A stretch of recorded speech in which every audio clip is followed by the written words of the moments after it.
This is Dr. Mariah White, host of Your Life Matters. Thanks for listening to the following broadcast on Public House Media. This is Catch Up, an official news production of Public House Media. It's June 4th, 2020, and it's time to catch up on the news that you need to know about. Today, we are helping you catch up on new charges of the death of George Floyd, casinos opening back up, Snapchat no longer promoting President Donald Trump, and the return of a man to his family after he was kidnapped 32 years ago. We're your hosts, Catherine Smith and Anna Herman. Welcome to Catch Up.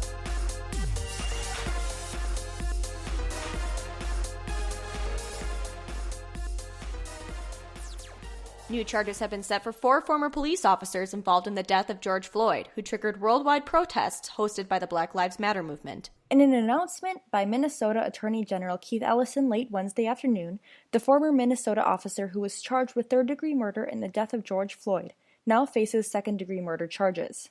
In addition to the new charges facing Derek Chauvin, the 3 other former officers involved in the death of George Floyd are now facing charges of aiding and abetting to second-degree murder. The announcement was made just a week after the initial outbreak of protests led by the Black Lives Matter movement that has been heard nationwide.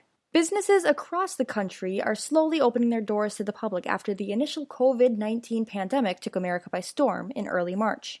After nearly 3 months of closure, the casinos of Las Vegas, Nevada are opening their doors with new guidelines in hopes to continue the international tourism the city has been known internationally for. With a new look, casinos are expected to open at 50% of the maximum capacity, with slot machines and tables roped off for social distancing measures, in addition to exchange spaces having secluded areas for guests and dealers to exchange cards and chips in their own personal spaces. Major casinos will have all their employees and guests' temperatures measured upon arrival, with the expectation that if any worker are to gain any symptoms of COVID-19, to be immediately sent home while receiving, quote, appropriate compensation.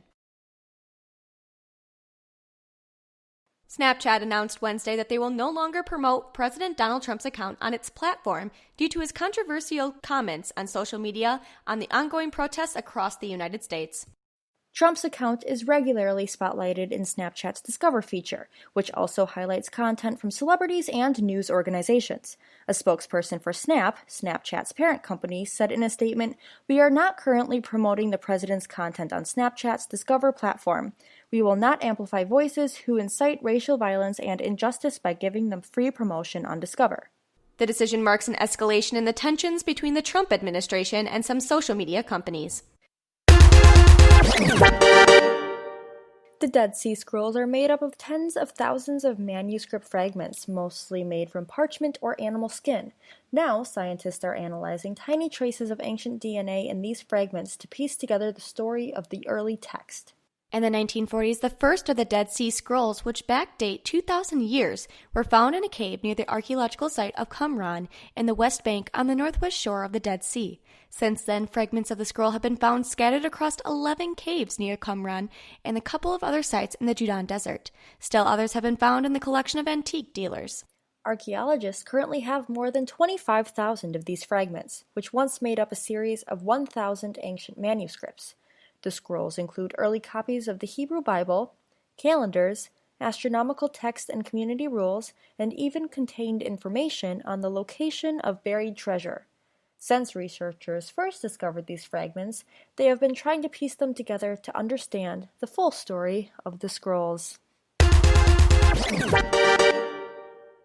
A man who was kidnapped as a child has finally been reunited with his family 32 years later, bringing an end to one of China's most notorious abduction cases.